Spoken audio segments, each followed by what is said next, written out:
Bom dia, pessoal. Aqui é o Luciano Fonseca. Hoje recebemos a ilustre presença do Dr. Paulo Enon para a segunda edição do programa Casos e Cláusulas, que tem o intuito de trazer e aproximar grandes referências do direito como forma de inspiração, de incentivo, de aconselhamento para a jovem advocacia. E não tem como a gente falar de referência no direito sem falar de Paulo Enon. Ele que foi presidente pela OAB Jovem Estadual aqui de Minas Gerais por 2 mandatos consecutivos. Foram em quais anos? De 2018 a 2024.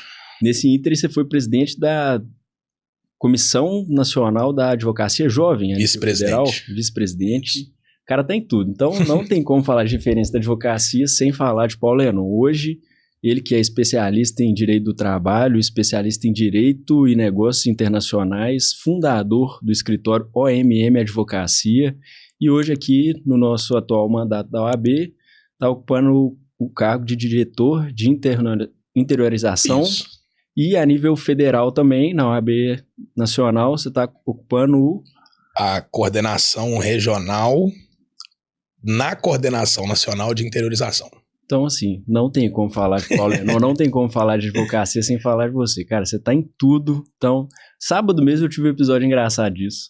Comecei a te contar e não terminei. Eu tava conversando com um cara, ele veio de Manhuaçu. Tá assim, não, às vezes a gente conhece algum advogado, e adivinha quem que era o advogado conhecido? Paulo Enon. Então, você tá em todos os lugares e eu tô muito feliz, muito grato por receber sua presença. A sua história me inspira muito, porque por tudo que eu sei, você saiu do interior, sem ninguém na família que é advogado, e hoje se tornou uma grande referência, uma grande inspiração para todo mundo que quer crescer na advocacia, para todo mundo que busca um trânsito de influência, de profissão, e te agradeço muito, cara. É uma alegria para mim estar aqui, uma lisonja muito grande mesmo, poder participar do seu podcast. Você é uma pessoa também que é inspiradora, tem essa visão empreendedora, é atuante, dedicado. Então, para mim é uma alegria mesmo poder estar aqui dividindo esse espaço com você. Isso, feliz demais ouvir isso. E queria, sem mais delongas, ouvir um pouquinho dessa história. Como é que começou? Por que o direito? Quais os passos importantes para isso? Na verdade, eu resolvi fazer direito por causa de um primo meu que me apresentou uma revista da Veja ou da Isto É, se eu não me engano, na época. Ele estava fazendo direito e os concursos públicos voltaram a ser muito bem remunerados nessa época. Isso foi em 2010, 2009, alguma coisa assim. E aí eu fiquei folheando aquela revista durante as férias de meio de ano e ele falando na minha cabeça que eu tinha que fazer direito, que eu tinha que fazer concurso. E aí ele me levou para assistir uma sessão no Tribunal do Júri, no Fórum Lafayette aqui. Durante as férias também fiquei sentado lá durante 8 horas assistindo aquele espetáculo. E aí eu, naquele primeiro momento, me apaixonei pela atuação do promotor. Falei assim, eu quero isso aí para minha vida. Já estava seduzido também pelos altos salários, né? E aí eu entrei na faculdade de Direito bem decidido mesmo, e isso é algo que me deixa muito feliz, de ter acertado na escolha do curso, que depois virou uma profissão, né? Não segui carreira pública, de concurso público, né? Mas ao longo do curso, eu fui vendo como é que funcionava mesmo direito, fiz estágio em escritório, fiz estágio em órgãos públicos, passei por 2 gabinetes de juiz e gosto muito de direito, de debater direito. Inclusive, muitas vezes durante a faculdade eu ficava mais fora da sala debatendo aquilo que a gente achava que sabia do que efetivamente dentro da sala de aula.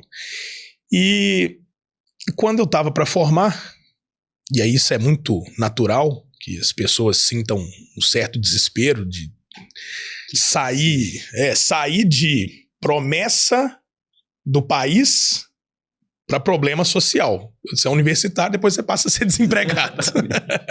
A grande preocupação. Mas isso é natural. É um sentimento que todo mundo que tem não está sozinho. E aí eu recebi o convite da minha primeira chefe de estágio para abrir um escritório com ela, porque ela estava saindo do escritório onde eu tinha estagiado com ela. E, obviamente, ela não me chamou porque eu era uma mente brilhante, nem nada disso. Ela queria que eu fosse sócio para não ter a responsabilidade de me pagar um salário todo mês. Se desse certo, a gente dividia. Se desse errado, eu não tinha que pagar nada, exatamente. E ali, na rua Araguari, num cowork que tem ali, Barro Preto, a gente abriu esse primeiro escritório. E eu fui descobrir o que era advocacia mesmo. Então, eu aproveitei uma oportunidade que surgiu, agarrei essa oportunidade e descobri o que era advocacia e realmente me apaixonei pela advocacia. Paralelamente, no dia da sessão em que eu peguei a carteira da UAB, o presidente da UAB Jovem da época, Dr. Moisés Monteiro, que hoje é um amicíssimo que eu tenho, fez um convite no microfone para que aqueles que estavam recebendo a carteira fossem fazer parte do UAB Jovem. Eu saí dali, subi lá no palco, me apresentei para ele, chamei ele para tomar um café lá no escritório e logo assim na sequência eu também entrei na comissão UAB Jovem. Passados uns meses, fui nomeado como secretário-geral adjunto da comissão, então, ou seja, presidida pelo Moisés, e aí, isso em 2016, né? E aí, quando ele encerra o mandato, eu sou nomeado para presidência, onde fiquei de 18 a 24, como a gente já falou aqui, e dentro da UAB eu também descobri esse perfil político para cuidar dos interesses da classe, né? Fazer um trabalho institucional paralelamente ao trabalho profissional, que é sempre bom ressaltar, é um trabalho 100% voluntário. Sim. E é isso que eu acho que torna ele tão especial e tão relevante, porque a gente de fato doa tempo nosso de vida para uma causa coletiva, que é a causa da advocacia, né? E aí, em um dado momento, depois de uns 2 ou 3 anos nessa sociedade, eu saio da sociedade, vou abrir um outro escritório com os meus atuais sócios, Matheus e Pedro, com quem nós já estamos juntos aí há uns 7 anos, né, se não me engano. Inclusive, vou arredondar na virada do ano 10 anos de advocacia. Apesar de não me sentir com 10 anos de advocacia, de me sentir um jovem advogado ainda. Eu acho que muita gente que não tem essa conversa com você ainda acha que você é jovem advogado. A pele tá bem cuidada, né? E, assim, muito realizado.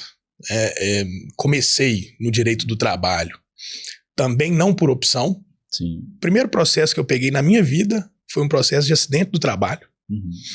Infelizmente, né, o falecimento de um trabalhador lá na minha cidade, Guanhães, né, e dali foram aparecendo processos, clientes de direito do trabalho. Aí eu resolvo fazer uma pós-graduação na Escola Superior de Advocacia, em Advocacia Trabalhista, exatamente para me aprofundar. E fui construindo a advocacia no direito do trabalho, principalmente. A gente tem, né, causas cíveis, enfim, mas o direito do trabalho parece que sempre me puxou, exatamente. E em um dado momento, tentando procurar fazer algo diferente do que todo mundo faz, e muito por causa de uma viagem de férias, que a gente estava em Curaçao, eu e o meu sócio Pedro, sim, e a gente indo lá nos restaurantes, nos bares, pagando tudo em dólar, e eles têm uma relação estreita com a Holanda, porque foram colônia da Holanda, e eu pensando e falando com ele, cara, tem condição, né, velho? A vida pra quem ganha euro e dólar é muito fácil, né? Olha que isso, os caras, vem aqui, é a mesma coisa de ir pro quintal da casa deles, né? A gente tem que arrumar um jeito de ganhar em dólar. Falei com ele. Ele riu. Como, né? Como? Não tem jeito, né?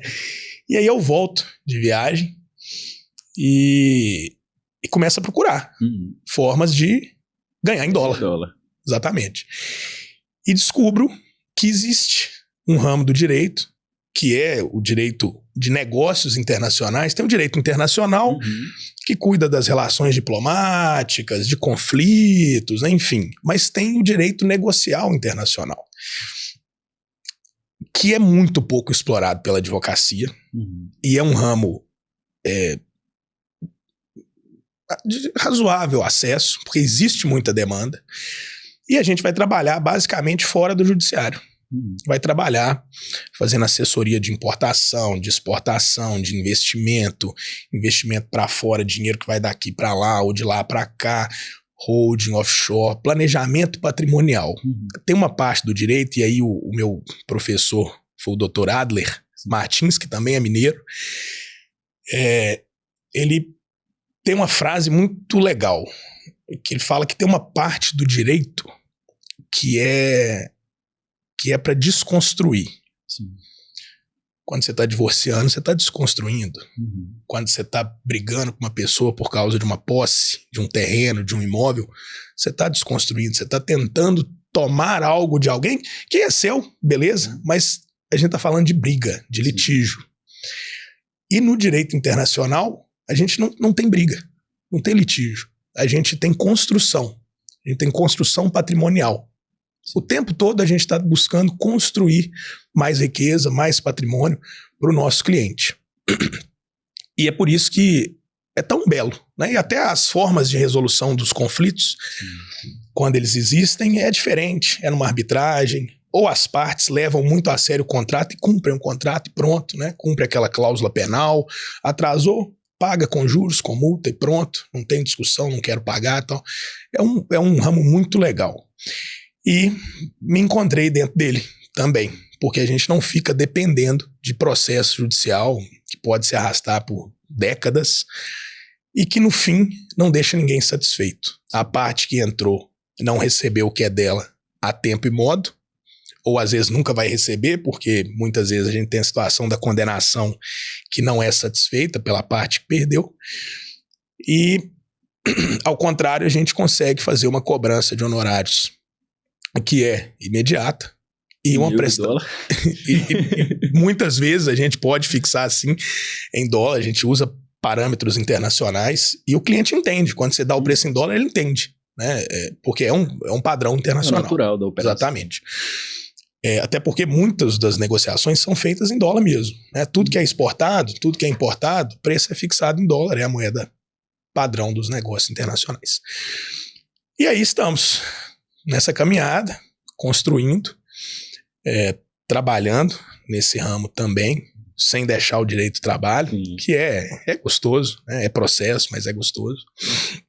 E hoje estamos aqui no Casos e Cláusulas. Isso, cara, muito bacana saber isso, viu? A sua história é muito inspiradora e acho que você tem uma propriedade muito grande para falar melhor sobre isso, porque muita gente que está começando agora, eu percebi isso por quem formou comigo. Eu formei tô indo completar 4 anos, menos da metade do seu tempo, mas a galera fala, não, bobeira, esse trem de OAB, não perder tempo com isso não, esse voluntariado aí não agrega em nada, e eu percebo que a sua caminhada começou na OAB e foi construindo através dele, e você, através disso, colhe bons frutos. Os seus sócios também falam que vocês conheceram, acho que dentro da OAB também, sim, foi isso? Sim.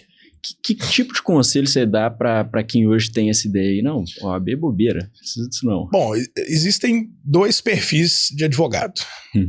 Aquele que vai empreender, abrir o próprio escritório, e aquele que vai trabalhar para alguém. Sim. Seja num escritório, seja num concurso público, seja numa empresa, né? Aquele que vai empreender, ele precisa estar em todos os meios sociais que existem. De batizado a velório, ele tem que estar em todos os eventos que tiver.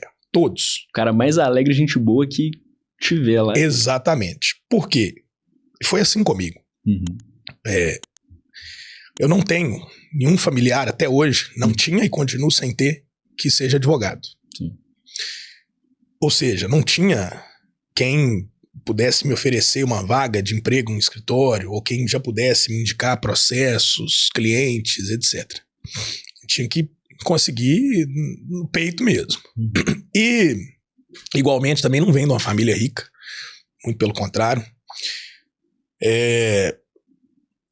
Então também não tinha nenhum parente que quando eu formei pudesse me falar assim, olha, que eu sou dono de uma rede de posto de gasolina, de supermercado, eu vou te pagar 15 mil reais por mês pra você assumir o jurídico aqui pra mim, agora que você formou. Isso não aconteceu. Então, se você quer ser um empreendedor, você precisa estar no meio de gente. Não é possível empreender em nenhum ramo, não só na advocacia, sem estar no meio de gente. E estar no meio de gente significa estar também no meio de outros advogados. Sim. São meus concorrentes, são gente que está querendo a mesma coisa que eu, então não vai me agregar nada, vou doar meu tempo, não vou ter nada em troca. Realmente a gente não tem salário lá, não tem remuneração, não tem nada. Mas a convivência com pessoas da sua classe, primeiro te possibilita um mundo de parcerias. Sim. Porque à medida que o tempo vai passando, a gente vai se especializando em uma área e as outras a gente não deixa de pegar, mas a gente pega indicando colegas. Sim. E hoje a gente tem uma rede vasta de parcerias, parceria com direito de família, parceria para o previdenciário, por exemplo. Criminal, que está sempre chegando para a gente, mas como eu pessoalmente não atuo em nenhuma dessas 3 áreas, por exemplo, a gente tem quem atua para poder fazer um bom trabalho e o cliente não sair do escritório sem estar atendido. Sim. Se você, jovem advogado, quer, ou melhor, não por querer, mas por necessidade, talvez, vai trabalhar com alguém ou para alguém, é preciso entender que isso também vai ser uma etapa da sua vida. Você pode querer ficar assim a vida toda, ou pode usar isso como uma espécie de estágio para aprender como é que funciona a advocacia, e aí depois, se for o caso, abrir seu próprio escritório, né, e trabalhar em carreira solo, que seja. Mas a dica que eu daria é paciência. Hoje a gente vê que quem forma quer muito ficar rico rápido, porque no Instagram tem vários influenciadores da advocacia que te prometem concurso com uma fórmula mágica, que você vai enriquecer da noite pro dia, você vai ter R$1 milhão até o final do ano, sabe, umas coisas assim. Isso obviamente cria um senso de concorrência, comparação. Você pensa assim, pô, se eu não tô rico com 5 anos, eu tô errado. Se eu não tô milionário aos 20 anos, é porque eu não tô fazendo o trem certo. Eu tô errado, exatamente. E não é assim. A vida não é assim. Para quem saiu do zero literal, como eu, foi só com muita ética, transparência, dedicação e paciência que eu consegui chegar nos 10 anos de advocacia satisfeito. Sim. Se eu ficasse me comparando a colegas que às vezes formaram junto comigo, mas já vêm de uma família que já tinha uma estrutura jurídica, uma tradição jurídica, por exemplo, eu teria abandonado a advocacia. Porque eu ia ficar me comparando, né? E a vida não é assim. A gente tem que preocupar com o caminho da gente, do jeito que a gente sabe fazer, e do jeito que a gente vai aprendendo ao longo da própria caminhada. Sim, isso, bacana demais. Eu tenho para mim, nesse caminho de paciência ainda, para quem sabe, assim que eu chegar aos 10 anos eu esteja realizado e possa inspirar outras pessoas, assim como você faz, que a advocacia é um caminho de muitas surpresas agradáveis que se eu pegasse desde o primeiro dia de aula na faculdade de Direito, que eu não conseguia imaginar que eu viveria coisas e conheceria pessoas tão agradáveis como tem sido. Hoje, com todos os seus compromissos, andando pelo país inteiro, conhecendo várias cidades, várias capitais, vários estados, principalmente em Brasília, se tivesse que voltar lá no tempo, falar assim, cara, que isso? Você já se pegou pensando nisso? Falando, nunca imaginei que eu ia estar aqui desse jeito assim. Posso te confessar uma coisa? Pode. Toda vez que eu fecho um contrato de um valor mais considerável, eu penso isso. Toda vez. Que bacana. Porque eu não tinha a menor perspectiva, nem nos meus melhores sonhos eu ia imaginar que a advocacia pudesse dar tão certo. Primeiro porque a gente sempre ouve de muitos colegas mais velhos que a advocacia era boa, era na minha época, era 1980, era 1990, ok. Outros já falam que tem advogado demais, que não tem espaço para ter mais advogado. Isso desanima a gente até porque são palavras inspiradoras, né? A gente abre um jornal, aparece isso aí pelo menos uma vez por mês. Exatamente. E muitos colegas reclamam da advocacia, reclamam que não está dando certo, enfim, que não está realizado. Mas, para mim, graças a Deus, foi o contrário, e eu tenho certeza que se a pessoa acreditar de verdade na advocacia, ela vai retribuir a confiança que você está depositando nela. Porque a advocacia não é processo. Advogar é resolver problema. Então, eu costumo dizer que a gente é para-raio de problema. A gente resolve dos outros antes. Aí, de vez em quando me perguntam assim, você tem problema na sua vida? Eu falo, muitos. Graças a Deus, vários. Porque nenhum é meu, todos são dos outros. E eu preciso deles para poder resolver e ganhar dinheiro. Então, só que eu nunca imaginei que a gente pudesse fazer umas coisas tão legais e fechar negócios de valores tão legais lá atrás.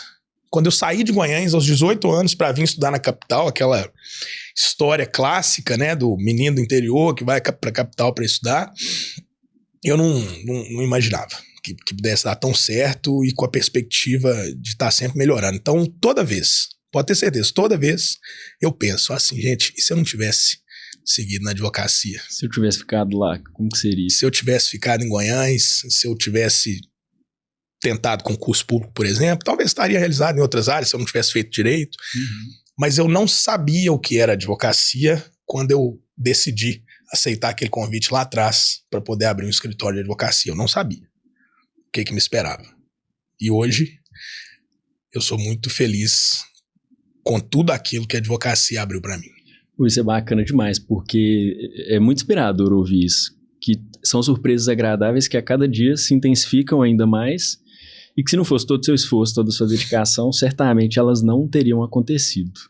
E eu percebo isso, você falando de Guanhães, que pelo menos a visão que eu tenho é que você é referência lá. Então sempre que alguém das cidades em torno, eu sempre escuto isso, falando, não, Paulo, olhar com o Paulo aqui que resolve, e eu tenho essa impressão, que o pessoal de lá também te tem como a referência. Então, não, vou perguntar ao Paulo aqui que ele vai ajeitar isso pra gente, isso é muito bacana. Se a gente não sabe, a gente vai atrás de quem sabe, né? Isso. Porque o importante não é saber, é ter o telefone de quem sabe. Ajuda demais. Exatamente. E quando que você resolveu mudar seu nome aí pra Paulo? Não mudei, mudaram pra mim, né? Mudaram pra mim.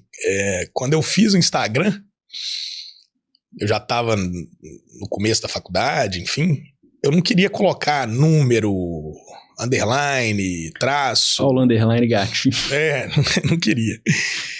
E aí eu fiz uma contração do meu sobrenome. Meu nome é muito comum, Paulo Henrique Oliveira Nascimento. Então já tinha milhares de variações de Paulo Henrique Oliveira, Paulo Nascimento. Já não tinha jeito. Já tinham outros usuários que já tinham pegado todas as variações possíveis. E aí eu tentei fazer uma contração dos meus sobrenomes. N de Henrique, O de Oliveira, N de Nascimento. Ficou Paulo Enon. E aí, durante a faculdade, as pessoas passaram a achar que era meu sobrenome. E começaram a me chamar de Enon. E aí eu corrigia. Até que, quando eu formo e entro na UAB e começo a palestrar nas subseções e tudo, as pessoas começaram a lançar meu nome já nas artes de divulgação como Paulo Enon. E aí, um dia, um advogado falou comigo, falou, cara, eu fui corrigi-lo, né, falar que não era meu nome. Ele falou, mas é tão legal, por que você não adota? Vou adotar? Enon nem é sobrenome, cara. Não, mas é legal. Até porque, se perguntarem qual Paulo, aí vai ter que explicar. Paulo do AB Jovem, Paulo da UAB, o Paulo lá de Guanhães. Qual Paulo? Enon. Pronto, só tem um no mundo. Tá aí. Aí eu resolvi adotar, isso deve ter seus quase 10 anos também. Foi uma das maiores surpresas que eu já tive, principalmente fazendo lista pra... Tem que mandar seu nome pra ir pra algum lugar. Aí chega lá, Paulo Henrique Oliveira Nascimento, ou então alguém põe Paulo Enon, não, esse não é o nome dele não, tem que mudar. Não, mas não é o nome dele? Como assim que esse não é o nome dele? Aí fica todo mundo assim. Ou então eu já tive isso também. Às vezes tinha que mandar alguma lista com seu nome, sei lá, época de Amado Jovem, passava, aí o pessoal, quem que é esse cara aqui? Aí não, é o Paulo Enon. Ah, não, então beleza. Então. Exatamente. Aí pegou e ficou de fato um nome distintivo mesmo, né? E aí, em algum momento, a gente vai tentar incluí-lo social na certidão de nascimento. Que isso, velho. Esse pra mim é uma das grandes surpresas da advocacia, é o seu nome não ser Paulo Enon. Tanto que o escritório chama Oliveira, Mestre de Magalhães, o Oliveira sou eu, né? Tinha que ser H. Em vez de só MM, HMM. HMM, exatamente. Mas é isso, eu não escondo o meu nome, né, verdadeiro, tudo, mas virou um distintivo que não foi eu que escolhi, né? As pessoas começaram a associar o meu @ de Instagram com o meu nome, e assim ficou. Isso, velho, bacana. Sobre esse negócio que você falou de quem quer advogar e quem empreender tem que estar em todos os lugares e tem que estar em contato com gente. Eu percebo que você faz isso bem demais da conta, porque todo lugar que a gente olha, você tá. Então, teve alguma situação já que você falou assim, não, velho, hoje eu não queria fazer isso aqui, mas preciso, e que você teve uma surpresa muito boa com isso, um retorno muito inesperado, que você falou, nunca imaginei que isso aqui fosse acontecer desse evento ou dessa situação. A bateria social tem que ser, assim, da melhor qualidade, né? Duradoura. E realmente não é para todo mundo mesmo. Eu entendo que, por exemplo, tem um sócio que ele não gosta nem de sair de casa, né? Então a gente faz as divisões de tarefa também dentro da sociedade dessa forma. Quem fica na rua fica responsável pela captação e quem está dentro do escritório está ali no operacional, no administrativo, né? Mas muitas vezes dá uma preguiça, um desânimo, porque às vezes você já está cansado, às vezes viaja muitas horas de estrada, e você não quer. Mas a gente vai por causa do compromisso com a profissão. E em muitos lugares que eu já fui quase que por obrigação, eu conheci pessoas extraordinárias. Na advocacia mesmo, e na UAB, o que a gente tem de mais valioso são as amizades que a gente faz, porque são elas que ficam para sempre. E desses encontros, desses eventos, Brasil afora, a gente sempre teve a oportunidade de conhecer pessoas extraordinárias que viraram amigos e que agregam muito na vida da gente, no dia a dia, seja na profissão ou seja no campo da amizade mesmo. Então, não vou conseguir te precisar um evento específico, mas a sensação de ter feito o que deveria ser feito e de sair de um lugar com mais uma amizade feita, genuína, é gostoso. Que isso é bacana demais. É gostoso demais. Além de advogado e atleta, você tem se dedicado a algum hobby diferente? Olha, eu passei 4 anos sem fazer nenhuma atividade física praticamente. Que foi de 2022 a 2024. E aí esse ano eu resolvi que eu tinha que voltar a fazer atividade física. Primeiro porque é algo que é absolutamente indispensável para a saúde mental da gente. Para combater a ansiedade, para combater estresse. E aí eu voltei a fazer crossfit, jogar tênis, nadar. E isso precisou ser feito de uma forma muito intencional. Porque se você não incluir isso na sua rotina, de maneira deliberada, você acaba sendo tomado pelos compromissos profissionais e institucionais. Sempre tem um trem que exatamente precisa fazer, então vamos mudar isso aqui. Exatamente. Então você tem que tirar um tempo para você. Meu horário de fazer atividade física é 8 horas da manhã. Então, independentemente do que tiver, 8 horas da manhã, você tem que ter esse compromisso com você. Prefiro ir no final da tarde? Vá no final da tarde. Sobrou um tempo no final de semana, ou às vezes no meio de semana, vai jogar uma bola e tudo. Isso eu tô falando de verdade. Eu desenvolvi, não sei se o nome é exatamente esse, mas é uma espécie de dermatite nervosa.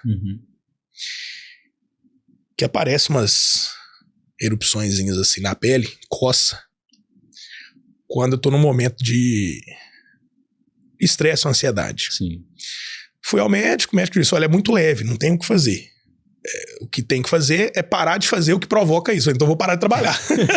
Eu vou aposentar.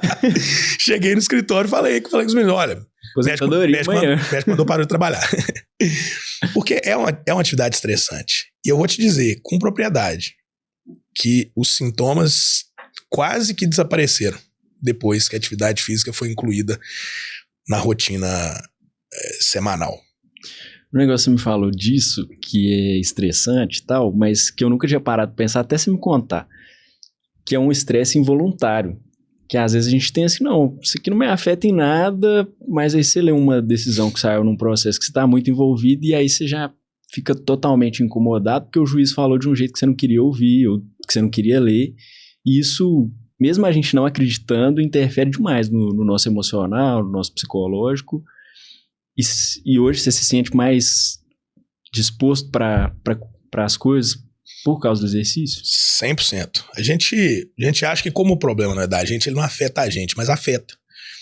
E a rotina também afeta.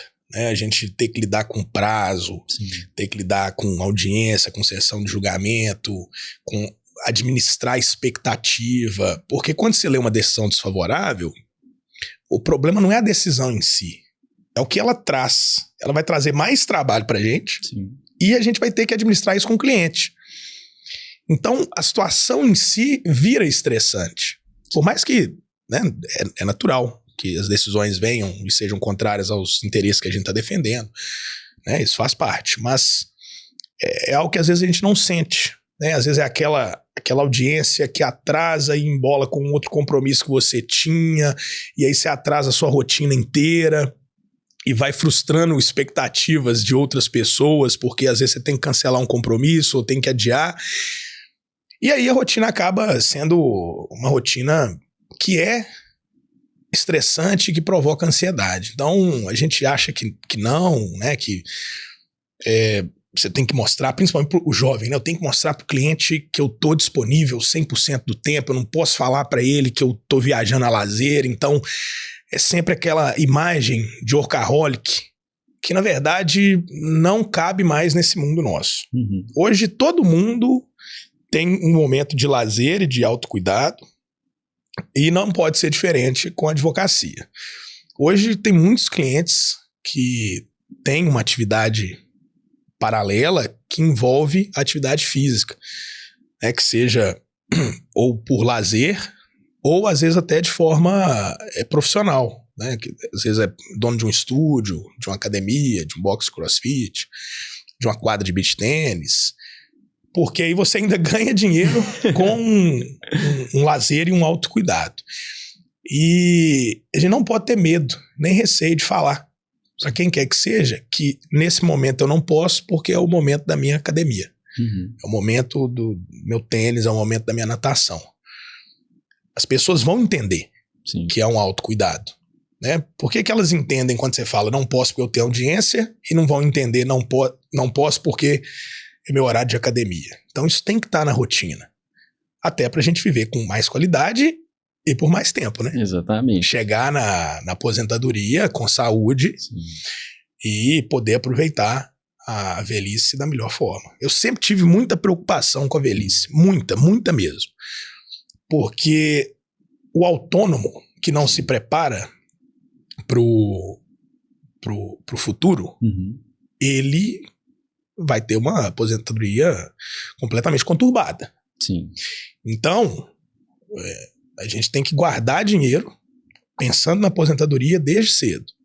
Então, já desde o começo do escritório, eu falei isso com os meus sócios, falei, olha, vamos fazer uma previdência, vamos guardar dinheiro, também de forma deliberada, intencional, para daqui a 30 anos a gente poder sentar numa cadeira de praia e fechar o computador pela última vez. Nunca mais eu preciso mexer com isso aqui e com a conta bancária te garantindo esse sossego. Então, o jovem não costuma pensar nisso. Não, ninguém fala. E não se fala sobre isso. Que eu escuto falando isso. Exatamente. A gente tem que guardar dinheiro. Por quê? INSS não aposenta ninguém.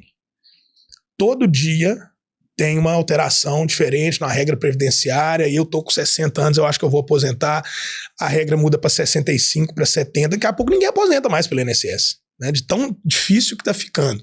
É mais tempo de contribuição. Aí você, quantas vezes você já ouviu a pessoa falar assim, eu sempre contribuí sobre o teto. Sim. E tô recebendo um salário mínimo, 2 salários mínimos, porque as regras vão mudando, né? Então não dá para confiar só na previdência pública. A gente tem que guardar um dinheiro para poder ter essa tranquilidade no futuro. Que isso, é bacana demais, porque assim, eu, como jovem advogado, ninguém nunca ouvi o pessoal falando isso, e às vezes a gente até passa esse pensamento nos ocorre, mas fica assim, não, deixa eu resolver isso aqui primeiro, que daqui um tempo, daqui uns anos, quando eu tiver condição, eu começo a me preparar. Exatamente, mas o hábito de guardar é diferente de guardar muito dinheiro. Então, primeiro você precisa desenvolver o hábito de guardar. Eu comecei com R$75 por mês. E aí, nós fomos aumentando, e começamos exatamente porque me recomendaram criar o hábito. Eu falei assim, não, mas 75 é tão pouco. Mas é o hábito. Aí, quando você vê que o dinheiro tá indo para lá, e que tá entrando mais dinheiro, você não, eu consigo mudar para 100, para 200, para 300, e assim você vai aumentando paulatinamente. Então tem que criar o hábito de guardar. E guardar num lugar que é difícil de pegar. Não é, vou guardar aqui na poupança, vou fazer um investimento aqui numa renda fixa, que você tem liquidez diária, que você pode tirar a hora que você quiser. Lá no escritório, inclusive, é o escritório que paga. Sim. Não vem pro meu bolso e depois eu pago. Exatamente para a gente não cair nessa tentação, né? De, esse mês vou pular, no mês que vem eu deposito dobrado. Não. Hábito. Todo mês chega o boleto da Previdência, que manda pro financeiro do escritório, o escritório paga. Porque no mínimo, no pior das hipóteses, a gente vai ter esse dinheirinho lá para daqui a uns 30 anos. Daqui a uns 30 anos, pelo menos, né? Que isso, velho, que top. Quando você começou na advocacia, hoje eu percebo muito isso, porque eu tenho isso com advogados que às vezes a gente vê muito distantes, mas pessoas que estão perto. Você falou do Moisés Monteiro, que é alguém muito próximo de você e que eu acredito que serviu, de certa forma, de inspiração. Tiveram pessoas que, à época que você começou e ao longo desse caminho, você olhava para elas e falava, esse cara aí tá fazendo um trabalho bacana, é alguém que se eu seguir o caminho dele vale a pena, não para você copiar, para você fazer igual, mas servir de inspiração. Que quando você começou, ao longo do caminho, hoje também, se existe alguém que te serve aí como no mínimo como referência. O Moisés foi o primeiro amigo que a OAB me deu e ele sempre foi uma referência, uma inspiração, por ter uma história de vida parecida com a minha, né? Ser filho de pais também de origem simples, né? E ter conseguido romper com muita dignidade na advocacia. Então, além de amigo, ele é uma inspiração.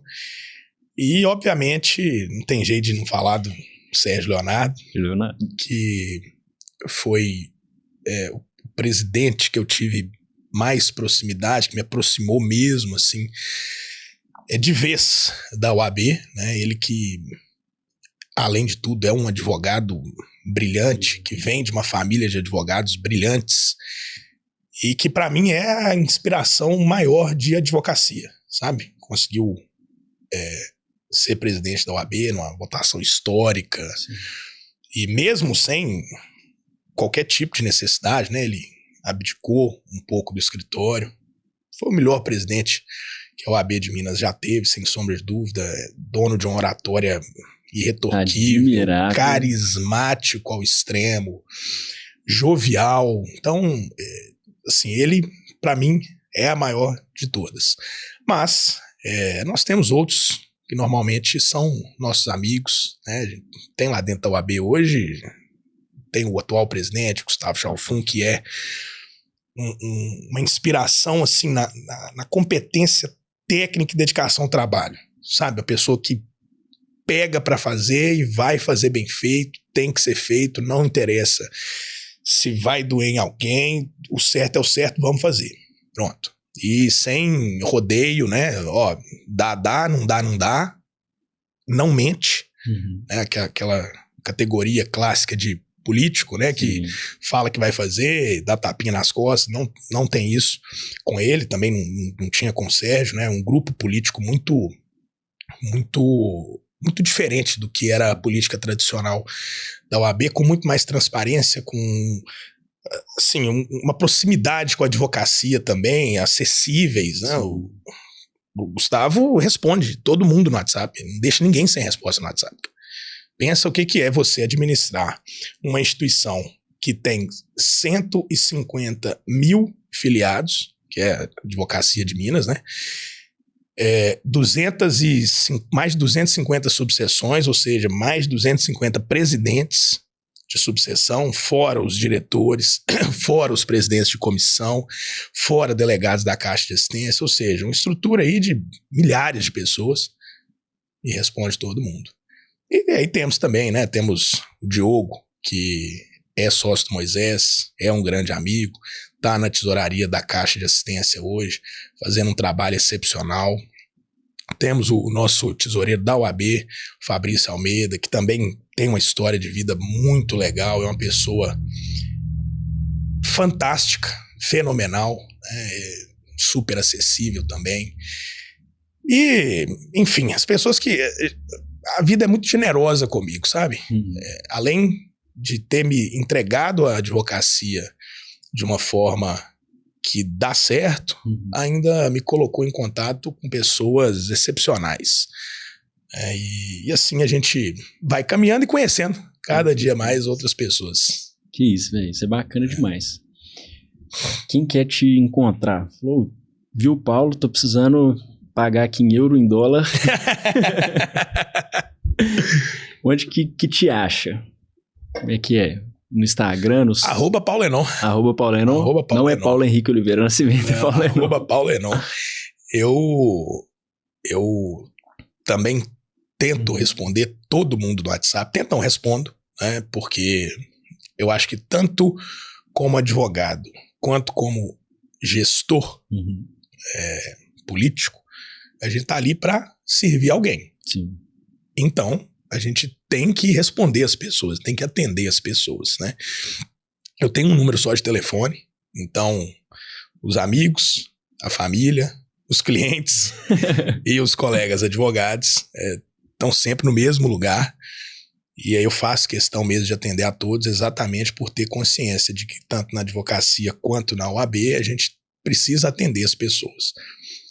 Que seja para falar um não dá, não posso, mas tem que dar um retorno, né? Então, se quiser falar comigo, vai me achar no Instagram com facilidade, vou responder por lá também e tô à disposição.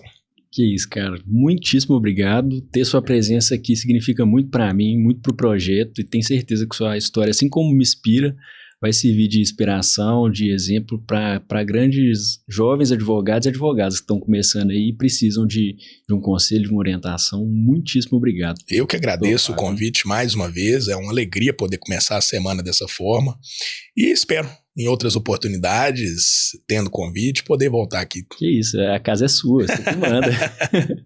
Obrigado. Eu que agradeço.